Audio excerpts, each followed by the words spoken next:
Dans l'actualité des idées aujourd'hui, une critique du primitivisme avec Philippe Dagen, professeur d'histoire de l'art à l'université Paris 1 Panthéon-Sorbonne et critique d'art au Monde, auteur de Primitivisme, une invention moderne, publié chez Gallimard, où il dit vouloir comprendre les processus par lesquels le moderne invente le primitif. Comment s'est bâtie cette fiction? On en parle avec lui jusqu'à 13h30. Bonjour à vous, Philippe Dagen. Bonjour. Merci d'être avec nous. C'est un peu la suite de l'un de vos précédents ouvrages. Il y a 10 ans qu'il est paru, Le peintre, le poète, le sauvage, les voies du primitivisme dans l'art français. Qu'est-ce qui a motivé cet examen critique ou ce réexamen aujourd'hui? Je parlerai plutôt de réexamen. Tout simplement le fait qu'au fur et à mesure que je continuais mes lectures et mes recherches, il m'apparaissait qu'il y avait encore beaucoup de choses à analyser, à comprendre. D'une part dans le détail même des arguments et des faits, et que probablement aussi il manquait, si j'ose dire, une interprétation plus globale de cette pensée du primitif à la fin du 19e et au début du 20e siècle, et l'intuition qu'il fallait probablement aller la chercher du côté du politique, de l'économique, de l'évolution des sociétés dites modernes dans cette période. Vous êtes reparti des peintres qui vous sont chers, d'un Derain, d'un Picasso. Je suis moins reparti des peintres qui me sont, certes pour certains chers, que des anthropologues, des médecins, de ceux qui ont des aliénistes, des préhistoriens, de toute une culture scientifique qui se constitue, somme toute, à partir de, très grossièrement, dans la seconde moitié du 19e siècle, qui est très internationale, dans laquelle on côtoie des chercheurs, des savants britanniques, allemands, français, américains, etc. Et plus je les lisais, plus je me rendais compte de ramifications vraiment très, très étendues dans différentes disciplines de ce qu'on appelle les sciences humaines, voire les sciences exactes. Et leur point de convergence, c'était précisément cette sorte de passion ou de fascination pour ce qu'ils appellent le primitif, c'est-à-dire au fond l'inverse de ce qu'ils pensaient être eux-mêmes. Le primitif, c'est l'autre. Le primitif, c'est l'autre, et c'est ce que nous étions peut-être avant de devenir ce que nous sommes désormais. C'est-à-dire, le primitif, c'est un terme qui a été un peu galvaudé, mais enfin, mettons que le primitif, c'est l'anti-moderne, c'est le contraire du moderne. C'est celui qui n'est pas encore passé par tous les stades d'évolution au terme desquels la merveilleuse société occidentale peut se déployer dans l'ensemble du monde. D'où cette étude du regard aussi, et de la perception que l'on a du primitif à travers ses représentations, du sentiment que l'on peut transférer aussi sur lui, sentiment de supériorité ou au contraire d'admiration pour un exotisme, un retour aux origines. C'est une notion terriblement complexe, dans la mesure où elle est constamment, où elle n'est jamais séparable, au fond de son contraire. Pour prendre un exemple simple, il n'y a pas de primitivisme sans l'afflux, en Europe dans un premier temps, puis aux États-Unis dans un deuxième temps, d'artefacts en provenance d'Afrique, d'Océanie. Bon, cet afflux n'est rendu possible que par la conquête coloniale, qui détruit les sociétés dont ces objets sont eux-mêmes originaires. Et donc, on en arrive assez rapidement à des paradoxes du genre où les artistes qui, j'allais dire, intellectuellement ou poétiquement manipulent ces objets, le font dans une perspective critique contre un état du monde qui est celui-là même qui leur permet d'avoir accès à ces objets. Donc on est en permanence face à des contradictions de ce type-là. Est-ce que vous vous souvenez, Philippe Dagen, du film de Chris Marker et d'Alain Resnais, Les statues meurent aussi, sorti en 1953. Les deux réalisateurs partent d'une question: pourquoi l'art nègre se trouve au Musée de l'Homme alors que l'art grec, par exemple, se trouve, lui, au Louvre? Extrait de ce documentaire sorti donc en 1953. La beauté involontaire des animaux et des plantes éclaire un visage de jeune fille. Et nous pouvons bien prendre sa lumière pour un sourire, ou même son huile pour une larme, et nous émouvoir, à condition de bien savoir que ces images nous ignorent, qu'elles sont d'un autre monde, que nous n'avons rien à faire dans ces conciliabules d'ancêtres qui ne sont pas les nôtres. Nous voulons y voir de la souffrance, de la sérénité, de l'humour, quand nous n'en savons rien. Colonisateurs du monde, nous voulons que tout nous parle, les bêtes, les morts, les statues, et ces statues-là sont muettes. Elles ont des bouches et ne parlent pas, elles ont des yeux et ne nous voient pas. Et ce ne sont pas des idoles, plutôt des jouets sérieux, mais qui ne valent que parce qu'ils représentent. Il y entre moins d'idolâtrie que dans nos statues de saints. Personne n'adore ces poupées sévères. La statue nègre n'est pas le Dieu, elle est la prière. Voilà, alors là, on a deux hommes marqués par une absence de considération pour l'art africain qu'il raconte dans ce film, qui a été pendant un temps interdit par ailleurs. Hein. Oui, dans le contexte de lutte pour les indépendances, en effet, à la fin des années 50. Leur questionnement vous intéresse ? Alors, c'est un questionnement qui n'est pas directement dans le champ chronologique de l'ouvrage dont on parle aujourd'hui. J'aurais envie de vous dire, c'est un questionnement qui, à mes yeux, vient au fond, mais c'est le cas de beaucoup d'autres, qui vient relativement tard.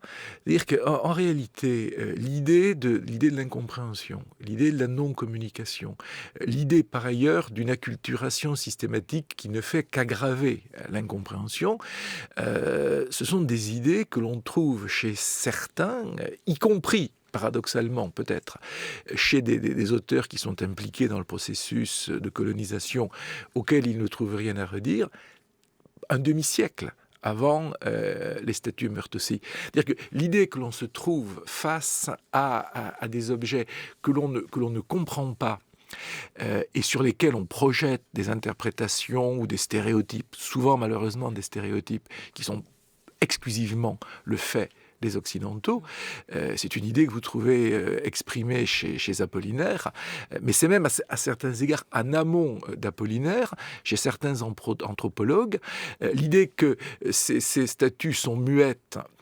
Je pourrais répondre aux auteurs du film qu'elles ne sont muettes que pour qui ne veut pas les écouter, et qu'elles ne sont aveugles que pour qui ne sait pas les regarder, si j'ose dire. Alors, revenons-en 50 ans plus tôt, puisque c'est la période que vous étudiez, ce courant primitiviste. Où commence-t-il, ce mouvement, et avec qui s'arrête-t-il pour nous expliquer, pour qu'on puisse le cerner ? Est-ce que c'est un mouvement de célébration ? C'est comme ça que vous le qualifieriez ? Non, pas en tout cas dans sa totalité. C'est un mouvement de célébration et de condamnation simultanément. Quand il commence, si l'on pense du point de vue de l'histoire des idées, on peut dire que l'ouvrage de Taylor en 1870 peut fournir un repère chronologique relativement commode. Et avec ensuite, ce que je disais à l'instant, une prolifération d'auteurs dans lesquels vous avez aussi bien Fraser que l'école ethnographique française, Moss, jusqu'au très contestable Lévi-Brul, et ainsi de suite. Si l'on pense en termes par exemple, d'aliénistes, on a les premières recherches, ce qu'on appelle à l'époque l'art des fous, qui est considéré comme une autre forme de primitif, chez Réja ou d'autres, au début du XXe siècle. La question de l'art des enfants, parce que tout le monde sait que les sauvages, je lis évidemment par antiphrase, les sauvages, les fous, les enfants, les paysans, en somme, et les hommes de la préhistoire, c'est la même chose. Qu'ils en sont tous au même stade rudimentaire de développement mental. Et ça, c'est une idée, cette espèce de comparatisme généralisé que l'on trouve très couramment dans les années 1880-1890. Les artistes, puisque j'imagine que c'est d'eux que vous souhaiteriez que l'on parle, les artistes n'interviennent, si j'ose dire, directement dans cette affaire-là qu'avec Gauguin. Mais on peut trouver des signes contemporains ou même à certains égards annonciateurs antérieurement, et le processus prend une forme beaucoup plus visible à partir des toutes premières années du XXe siècle. Et évidemment, avant les œuvres que l'on considère à mes yeux, d'une façon beaucoup trop schématique, comme les Demoiselles d'Avignon, par exemple, qui posent beaucoup de problèmes très complexes, et que l'histoire d'une simple comparaison avec un masque africain ne permet en aucun cas de résoudre. C'est beaucoup plus compliqué. Ça a été analysé comme tel a posteriori, surtout. Oui, ça a été analysé... oui, mais là encore, ça a été analysé comme tel a posteriori, mais très tôt. L'une des choses qui m'étonne le plus quand je continue à travailler sur ces questions-là, c'est de constater à quel point des idées qui ont été exprimées il y a maintenant plus d'un siècle ont mis un temps vraiment très long pour s'exprimer ainsi dans le registre de l'euphémisme, pour arriver à une diffusion et à une prise de conscience. Exemple, quel type d'idée? Exemple, à l'instant, dans le journal de vos collègues. De Thomas Cluzel. Thomas Cluzel, oui. Que vous avez trouvé très triste, son journal. Écoutez, l'histoire de la pollution à Fukushima. Bon, au début des années 1910, un auteur britannique, D.H. Lawrence, qui n'est pas tout à fait un inconnu, proteste déjà contre le fait que l'industrialisation est en train de ravager les vallées alpines, dans lesquelles il voudrait voir un refuge d'un temps ancien, rustique, qui est en cours de perdition. Le même, auparavant, a observé le même processus de destruction de monde partout où, en Grande-Bretagne, des mines se sont ouvertes et où le prolétariat industriel s'est implanté là où jadis subsistaient des sociétés agricoles. Et c'est un processus que vous trouvez exprimé, je prends l'exemple de Lawrence, mais vous le trouvez chez Kandinsky au début du spirituel dans l'art, vous le trouvez chez Noll. C'est une idée qui est, je dirais presque déjà très largement exprimée au début du XXe siècle. Et vous voyez qu'au début du XXIe, nous sommes toujours là. On n'a pas vraiment pensé ces choses-là, en tout cas pas suffisamment clairement. D'où ce livre, au tournant du siècle, quand même, vers 1900, pour comprendre comment naît aussi cette avant-garde artistique. Où est-ce qu'ils font connaissance, ces artistes, avec ces œuvres venues d'ailleurs, d'Afrique ou encore du Pacifique, hein. Vous citiez Gauguin aussi comme l'un des initiateurs du primitivisme avec la Polynésie. Là, il va aller chercher aussi ce contact-là. Mais d'abord, c'est des pièces qui ont été ramenées de voyage, des découvertes qu'ils font dans les musées aussi, dans des collections qui se créent, dans des collections ethnographiques. Qui sont créés. La chronologie est très claire. Les premiers grands arrivages, si j'ose cet affreux terme commercial, c'est la fin du XVIIIe siècle. Les premières grandes collections se constituent en Grande-Bretagne à la suite ou dans la dynamique, si vous voulez, des voyages de Cook et en France, des navigateurs homologues de Cook. Et les objets sont présents tout au long du XIXe siècle, grâce à l'activité des missionnaires qui créent des musées, à Londres en particulier, ou d'explorateurs, ou de missions scientifiques. Donc, il y a des dizaines de milliers d'objets océaniens et africains en Europe, en 1880, en 1890. Il y en a déjà tellement que quand des musées allemands s'adressent aux gouverneurs, puisque à cette époque, la Nouvelle-Guinée est une colonie allemande, elle cessera de l'être après la Première Guerre mondiale, quand les conservateurs de musées allemands, de musées ethnographiques, s'adressent aux autorités allemandes de Nouvelle-Guinée, on leur répond « Écoutez, on ne peut plus rien vous envoyer, parce que déjà tout est parti », ce qui a eu, entre autres, d'ailleurs, pour conséquence, là encore, pourrait considérer comme relativement catastrophique, de faire que les savoir-faire locaux se sont perdus. Donc, les objets, les œuvres sont là. On ne les regarde pas. Alors, on les expose souvent mal. Je dois dire que c'est particulièrement le cas en France, où la galerie ethnographique du Trocadéro était assez catastrophique, ne serait-ce qu'on a quand même quelques photos qui montrent comment les objets sont disposés. Au fond, c'est des trophées synégétiques, si vous voulez. Entre l'ethnographe et le chasseur, il y a une parenté assez flagrante, y compris quelquefois d'ailleurs dans les armes. Mais Derain, Picasso, Matisse et d'autres, ou Kirchner, ou Pechstein en Allemagne, je veux dire, n'ont qu'à aller dans les galeries ethnographiques. Simplement, il y a un moment où ils se mettent à y aller. Donc, ce n'est pas tant le fait que des objets arrivent qui crée le processus, mais le fait qu'une génération, née grosso modo vers 1880, de jeunes artistes, s'aperçoit qu'il y a dans ces œuvres de quoi engager un processus de réflexion et de création qui les dégage, éventuellement même très brutalement, de toutes les traditions, de tout l'enseignement des beaux-arts tels qu'ils l'ont subi dans leur jeunesse. Mmh.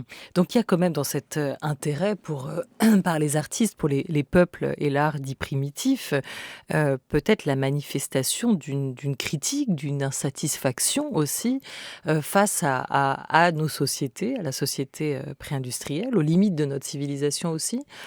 Tout à fait. Mmh. C'est une chose que l'on constate, là encore, très couramment. Vous me posiez la question au fond, de la visibilité, de la disponibilité des objets. Non seulement ils sont dans les musées, ils sont dans le commerce, mais ils sont aussi dans les journaux, ils sont dans les revues, ils sont dans les livres, ils sont photographiés, ils sont gravés. Et ils sont toujours accompagnés de légendes qui ont un caractère péjoratif. On les ridiculise, ou alors on les accuse d'obscénité ou de grossièreté. Il y a un jugement moral. Il y a un sur jugement, ces il y a un œuvres. jugement Mmh. moral et probablement esthétique, en tout cas un jugement de goût dont l'incapacité à voir autre chose que ce que la civilisation, depuis la Renaissance ou depuis l'Antiquité gréco-romaine, a produit, demeure presque stupéfiant aujourd'hui. D'où ma remarque tout à l'heure, les statues ne regardent pas, c'est plutôt qu'on ne sait pas les regarder. Il y a un phénomène d'aveuglement idéologique qui reste malheureusement, je pense, encore actif aujourd'hui. Donc on parle des anthropologues, on parle des ethnologues, ce sont des pièces, de curiosité presque, hein, ces œuvres qu'on peut voir à ce moment-là dans les musées. Mais ça n'en fait pas pour autant des œuvres d'art. Est-ce que vous diriez que le regard de ces artistes a donné de la valeur à ces œuvres? Est-ce que le regard de ces artistes a changé le statut, de ces œuvres et de ces statuettes? Euh, oui, progressivement, mais très clairement, et dans la mesure où ils étaient accompagnés, en tout cas c'est particulièrement sensible à Paris, par un certain nombre d'auteurs. J'ai cité Apollinaire tout à l'heure, on pourrait en citer d'autres, qui ont été leur porte-parole et leur compagnon de cordée, si j'ose dire. Mais oui, bien évidemment. Alors, la valeur, on peut même l'entendre de deux manières, qui sont d'ailleurs généralement dans le monde de l'art peu dissociables.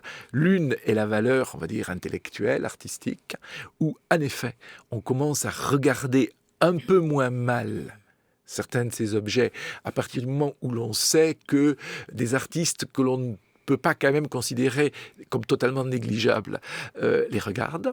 Et le processus est assez rapide, en fait. Je dirais qu'en 1912-1913, c'est en place. Et il y a également le processus de la valeur financière. C'est-à-dire qu'un marché de l'art s'organise avant la Première Guerre mondiale. Et on est surpris de constater que les chroniqueurs de l'époque trouvent déjà que le renchérissement de ces objets est assez surprenant par rapport aux quelques francs qu'ils pouvaient valoir au tout début du XXe siècle. Et ça contribue à cette invention du primitif par le moderne? Ça l'accompagne. Je ne sais pas si ça y contribue. Ça l'accompagne. Il est probable qu'aux yeux de certaines personnes, ça le légitime, ou en tout cas ça les rassure. Si ça vaut un peu d'argent, c'est que c'est forcément pas complètement inintéressant. Mais là aussi, c'est un processus très conventionnel du marché de l'art. Alors, emprunt ou influence, je vous propose d'écouter en 66 les mots du critique d'art, ethnologue, écrivain Michel Leiris. Certes, enfin, l'art nègre a eu une influence, mais dans une large mesure, je pense en ce moment aux artistes cubistes. Dans une large mesure, c'est une rencontre qui s'est produite, beaucoup plus qu'un emprunt. Ce qu'ils ont trouvé, ce sont en quelque sorte, je dirais, des frères. Des recherches qui concordaient. Des recherches, c'est peut-être un mauvais mot, enfin des réalisations qui concordaient avec ce qu'eux-mêmes recherchaient, c'est-à-dire donner le plus de solidité plastique possible, la construction la plus ferme possible à l'œuvre. Ils n'ont pas manqué d'être impressionnés par la présence extraordinaire, l'impression de présence totale qui se dégage d'une statue africaine quand on la voit absolument carrée, bien établie dans ses trois dimensions. On peut dire que les sculpteurs africains ont réussi tout particulièrement à résoudre ce qui est le grand problème de la sculpture. Rencontre, ce terme, Philippe Dagen, l'extrait, enfin, ce n'est pas très surprenant de la part de Michel Léris, loin de là, mais l'extrait est parfait. Il n'y a pas un mot dans ce qu'on vient d'entendre de Léris qui, à mon sens, mériterait même quelques commentaires que ce soit. C'est absolument parfait. Oui, rencontre, compagnonnage. J'ai employé dans le livre la notion d'autorisation symbolique. Dire que le fait que d'autres aient pu partir dans des directions qui sont clairement non représentatives, qui ne sont pas imitatives des formes, par exemple, du visage ou du corps humain, engage des artistes à aller voir, non pas nécessairement dans la même direction, mais à s'affranchir des règles et des principes qui leur ont été inculqués. Donc, rencontre, accompagnement, je crois que Léris emploie la notion de fraternité, qui d'ailleurs impliquerait beaucoup d'autres choses que la fraternité artistique. Oui, c'est en effet de cela dont il s'agit. Mais bon, que Léris voit juste, c'est au fond, c'est l'une de ses immenses qualités. Est-ce qu'on peut le raconter ça à travers une autre figure du primitivisme que serait Picasso? Parce qu'il y a eu récemment, jusqu'au milieu de l'été, au Quai Branly, une exposition Picasso primitif qui explorait justement ces liens avec les arts non occidentaux entre lui, ce peintre espagnol, français, et les arts non occidentaux. Est-ce que là, vous ce dialogue se recréer? Je vous ferai à peu près la même réponse que précédemment. Il y a très très peu de cas, en réalité un ou deux, où l'on peut, et d'ailleurs celui qu'on connaît le mieux, c'est parce que Picasso lui-même l'a signalé aux historiens de l'art, obligeamment dans les années 60, où il y a une solution plastique que Picasso dit lui avoir été suggérée par un masque Grébeau. Bon, mais quand Picasso est au bateau Lavoir, c'est-à-dire au moment où il peint les Demoiselles d'Avignon, on sait par une photographie un peu miraculeuse quels sont les objets non occidentaux qui sont dans son atelier. Alors, il y en a d'abord deux qui sont absolument pas africains, puisque ce sont des fêtages de huttes kanak. Donc, ils viennent de Nouvelle-Calédonie. Une vérification simple assure que la Nouvelle-Calédonie n'est pas un pays africain. Et les deux autres sont des objets, une harpe et une sorte d'autel fait de petites statuettes polychromes superposées, qui sont des objets évidemment faits pour le commerce colonial et qui n'ont aucun des prestiges que l'on accorde à la grande statuaire africaine, pour parler comme le faisait Léris à l'instant. Donc, il est clair que Picasso n'a rien à apprendre de ces quatre objets, littéralement. À l'inverse si l'on peut dire, la marge de manœuvre que l'existence de ces objets lui ouvre, oui, bien sûr. Au fond, il libère de l'espace. Ce ne sont pas des modèles, ce sont des éclaireurs, où ils ouvrent des portes et à Picasso ensuite de suivre la direction qu'il peut ou qu'il souhaite, mais qui ne lui sera pas conseillée par ces objets eux-mêmes. La raison pour laquelle je crois n'employer jamais dans ce livre le terme d'influence, d'abord à la fois parce que c'est une notion terriblement évasive, et puis ensuite parce que non, ce n'est pas de cela dont il s'agit. Aujourd'hui, vous avez dû entendre cette polémique. Certains portraits des nus aussi polynésiens de Gauguin font polémique, notamment à Londres, où la National Gallery l'a exposé, tout en mettant en garde le regardeur de certains abus de position dominante du peintre à l'époque, qui aurait, dixit le musée, profité de sa position d'occidental privilégié pour avoir des relations avec des fillettes de 13-14 ans. Est-ce qu'il faut aussi relire les œuvres à l'aune de notre morale, de nos préceptes aussi d'aujourd'hui? Est-ce que vous pensez que ce type d'avertissement est à propos?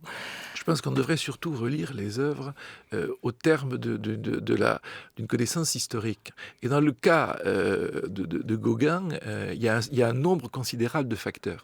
L'âge du mariage dans les sociétés polynésiennes n'avait évidemment rien à voir avec l'âge du mariage en métropole au même moment. Bon, ce qui n'exonère personne de rien. L'une de ces adolescentes a été mariée à Gauguin par sa famille, ce qui, là encore, ne change rien. Que Gauguin ait pu penser que dans un commerce sexuel, mais j'imagine que la formule est un peu désuète, avec des adolescentes, que cela ait quelque chose à voir avec une sorte de fascination pour un état d'innocence évidemment totalement perdu en Occident, sans doute. Que l'on explique qu'aujourd'hui, ce sont des comportements qui nous heurtent, me paraît parfaitement légitime, que l'on essaie, non pas de justifier Gauguin, mais d'expliquer comment ce comportement, au fond, en un sens, j'aurais presque tendance à dire que j'aggrave son cas, mais peu importe, comment ce comportement s'inscrit dans sa propre mythologie de l'innocence, me semblerait, du point de vue de l'historien, plus complet, mettons. Mais je comprends que l'on ne fasse pas des cartels de 3 pages à l'entrée des expositions non plus. Philippe Dagen, je vous propose d'écouter les mots d'un autre artiste plasticien contemporain français, c'est Bertrand Lavier. Il revient sur le point de vue ethnocentré ou pas sur ces objets, sur ces œuvres d'art venues d'ailleurs. Moi, je pense très, très simplement, c'est quand les dieux abandonnent ces objets qu'ils deviennent des sculptures. Ça se passe sans ce petit décalage-là. Et comme on ne peut pas avoir autre chose qu'un point de vue ethnocentré sur ces questions-là et sur ces objets, c'est le nœud de la question se situe là. C'est vrai que les Demoiselles d'Avignon, Picasso assoient, comme vous le dites, leur esthétique sur cet art-là, mais en fait, asseoir, c'est aussi s'en inspirer. C'est très nettement, il y a un mimétisme. Ils ont été, au fond, séduits par ces objets et ils en ont fait eux-mêmes des sculptures. C'est là où notre regard a changé la réalité de ces objets. Voilà, il y a Bertrand Lavier qui revenait sur ce rapport entre art primitif et art contemporain aujourd'hui. Lui-même s'est inspiré d'objets Dogon ou encore pour sa sculpture Mamba, inspiré des bolis d'autres. Oui, enfin, il a fait des choses qui sont assez subtiles. C'est-à-dire qu'il a pris de la sculpture qui d'ailleurs n'est pas exclusivement africaine et il a fait de sculptures de bois des fontes donc métalliques qui sont patinés comme, nickelés, quoi, comme des comme des rétroviseurs. Et il y a évidemment dans le changement de matériaux et dans le changement de lumière et de couleur quelque chose qui introduit une différence sensible. Je pense que ce sont des pièces dans lesquelles Lavier suggère aussi beaucoup de choses sur, comme il le dit dans cet entretien, sur notre rapport à ces objets, mais aussi passant par le collectionnisme, le renchérissement, le fait que ce sont devenus des objets de luxe, alors que ce n'étaient pas des objets et que la notion de luxe n'est pas pertinente à l'origine pour les comprendre. Est-ce qu'aujourd'hui, un siècle après, ce courant primitiviste que vous étudiez, Philippe Dagen, dans ce livre paru chez Gallimard, est-ce que vous diriez que la relation des artistes est plus, avec ces œuvres, est plus égalitaire ? Écoutez, j'essaierai de préparer, de fournir les conditions de la réponse à votre question, parce que je prépare pour le musée du Quai Branly pour dans quelques mois, enfin pour octobre prochain, une exposition avec exclusivement des artistes vivants de toute provenance sur ces questions-là, dont d'ailleurs Lavier est l'un des protagonistes avec d'autres. Et alors, le rapport est complètement différent. C'est un rapport qui est évidemment beaucoup plus informé, on peut dire à certains égards beaucoup plus égalitaire. C'est un rapport qui, chez certains artistes, les frères Chapman par exemple, s'applique plutôt à la consommation de ces formes dans la société contemporaine qu'à la compréhension de ces formes, mais où je me détacherais un petit peu de ce que disait Lavier dans l'entretien, c'est qu'il y a des artistes qui s'efforcent aujourd'hui de réactiver ces formes anciennes de l'art africain pour leur injecter des significations qui peuvent être des significations politiques, ou qui peuvent être des significations religieuses, ou qui peuvent être des significations d'ordre sexuel, qui en font des œuvres qui sont tout aussi puissantes et expressives que dans des contextes socio et culturels complètement différents, les masques ou les statues pouvaient l'être il y a maintenant bien plus d'un siècle, enfin un siècle et demi dans le meilleur des cas. Donc oui, le rapport a complètement changé, il est très présent, aussi bien aux États-Unis que, évidemment, chez des artistes qui travaillent aujourd'hui au Cameroun ou au Bénin, aussi bien chez des sculpteurs que chez des photographes.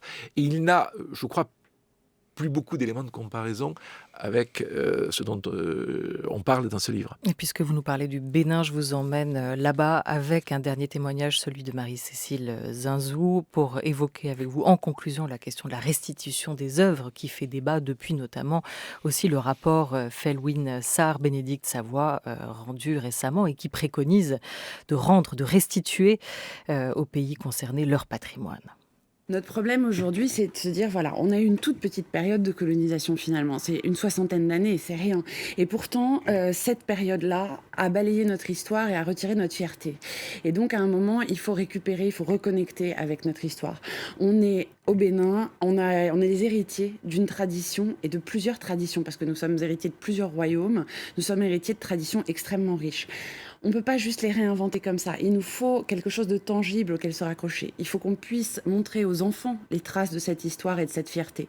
Ces objets-là, ça dit tout notre patrimoine, ça dit notre civilisation, ça dit nos croyances, ça dit notre façon de gérer le pouvoir. C'est essentiel pour se construire. En France, on se construit à travers aussi Versailles et le Louvre. C'est des choses qui symbolisent quelque chose, c'est des images fortes qui nous permettent de nous construire. Au Bénin, aujourd'hui, certes, on a un peu de patrimoine localement qui est très mal géré, mais objectivement, les pièces les plus spectaculaires que vous montrez sont à New York, à Paris, à Berlin et à Londres. Voilà, le primitivisme est lié intimement à la colonisation aussi, Philippe Dagen. Est-ce qu'aujourd'hui, comme de nombreux pays le demandent, en Afrique notamment, il est temps de solder les comptes un siècle après? Comment écrire la suite de l'histoire? Vous voulez dire dans le futur? Oui, ça, là, je ne m'engagerai pas là-dessus. C'est une question extrêmement complexe. Sur ce que dit Marie-Cécile Zinzou, là, s'agissant de la situation béninoise, je crois qu'il n'y a pas grand-chose à redire.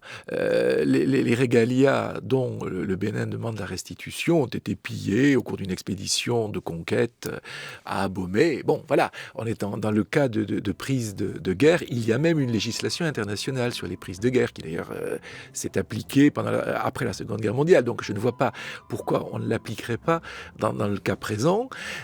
Cela est vrai des bronzes de Benin City, mais Benin City est en fait un royaume au Nigeria, à ne pas confondre avec le Bénin, où également c'est un pillage de l'armée britannique cette fois-ci, qui a mis sur le marché des centaines d'objets en bronze qui sont devenus extrêmement prestigieux et coûteux.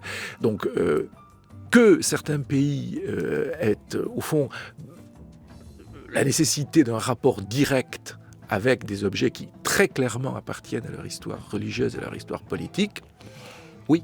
Alors, mais je vous dirais assez volontiers ce que je vous disais tout à l'heure, c'est que c'est quand même bien, on a mis quand même bien longtemps avant de s'en rendre compte. Philippe Dagen, merci beaucoup. Primitivisme avec un S, une invention moderne. Votre nouvel essai critique vient de paraître chez Gallimard. J'invite aussi les auditeurs à lire votre critique dans Le Monde de la nouvelle exposition Soulage qui vient de débuter au Louvre, où vous estimez que le musée fait un peu fi du dialogue entre les œuvres et les artistes. C'est pour être la suite de notre discussion à reprendre un jour. Merci beaucoup à toute l'équipe de La Grande Table, à Jean-Christophe Brianchon et Laura Dutèche-Pérez pour La Grande Table des idées, à Oriane Delacroix et Sophie-Catherine Gallet pour La Grande Table Culture, avec l'aide précieuse de Sophie Marty et de François Bréhus. À la réalisation aujourd'hui, c'était Alexandra Candy-Longuet, et avec Jacques Hubert, et à la vidéo, Cindy Le Grumelec. Très bel après-midi et très belle soirée particulière sur France Culture ce soir.